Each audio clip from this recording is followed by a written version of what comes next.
Apparently, there was another upset in Division One men's basketball that occurred in the Big 12, and I apologize for looking out because I cannot memorize all this stuff. Number 14, Kansas lost to Arizona State 70-60. This is what I call an epitome of brutality in terms of a loss. Arizona State's only chance to make the NCAA tournament is to win the conference tournament. I'm just saying. And this does impact the Big 12 standings, and as well as NCAA tournament season online for Kansas. Kansas now 21-9 on the year overall, 11-6 in the Big 12. And if Kansas would have won this game, they would have been tied with Texas Tech at 12-5 because Texas Tech did lose last night to TCU and Lubbock. While Arizona State is at 16-14 overall, 7-10 in the Big 12. And I know Bill Self got ejected from the game in the first half. You can check out what happened there. And even the interim coach got a technical foul too for Kansas. Arizona State was up at halftime, 40-20. What's funny is Kansas in the second half scored 40 points, so nearly they doubled their output from the first half. Arizona State scored 30, which is obviously less, but there's more to the game than that. That's why I'm definitely going to go with the stats. You can check the last minute of the game, but it was just garbage time, in my opinion. And Kansas shot 29% from the field on 72 attempts, 26% on threes on 27 attempts, 69% on free throws on 16 attempts, so 5 misses.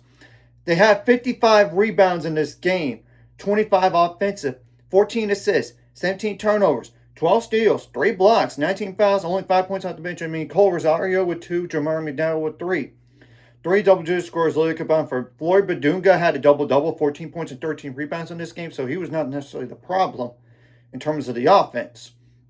Trey White had 16 points, and Darren Peterson had 15 points. He was very efficient, to say the least. I mean, 3 for 18 from the field and 2 for 11 from the three-point line, and Trey White was like 6 for 17 from the field.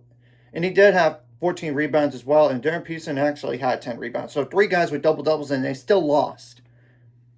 And Melvin Council Jr. got slowed down in the game. He only had 7 points. And it was like 3 for 11 from the field, and that's the only player that scores 6 more points in this game. He usually is a double-digit scorer. Now, Arizona State had how many bench points? Allen Mukeba had 3 points. Anthony Johnson had 9, so 12 points plus 5. Bryce Ford, that's 17 points. And 2 double-digit scores only combined for 42 points, which was Masamba Diop with 19 points, and he had near double-double with 9 rebounds. And Maurice Odom with 23 points.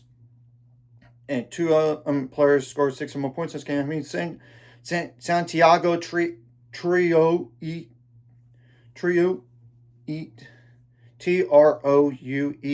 apologize for Bridget, had 7 points, and he had 8 rebounds as well.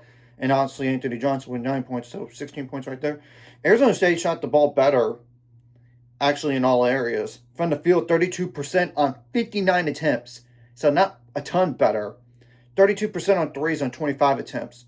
80% on free throws on 30 attempts. Yeah, that makes part of the difference right there. And they got out-rebounded the game, 43 rebounds, 14 offensive, 12 assists, 14 turnovers, 8 steals, 6 blocks, and 16 fouls. Now I'm going to go over the points on turnovers, points on the paint, and fast break points as well. Now, points on turnovers did favor Arizona State in this game, 18. The 11 fast break points did favor Kansas, 17-4, and the same thing goes for points on paint, favor Kansas, 24-20. Besides the Big 12 tournament, what's the last game in the regular season? Well, Kansas, you got a bounce back game when I see one. It's against Kansas State, and do not let them beat you. And on March 7th, especially at home, you cannot sleep on them, though. They beat Baylor somehow, and then they also ended the NCAA tournament hopes for West Virginia. West Virginia needed to win that game, and they couldn't. Now, Arizona State, your last game is a toughie. I mean, you got to go on the road at Iowa State on March 7th. So, anyways, if you like this content, hit like, subscribe, and see you guys later on the road at 8 unsubscribes. Goals, ultimate goal is 1,000 more. So, my mind, this course, live video content really helps the YouTube algorithm.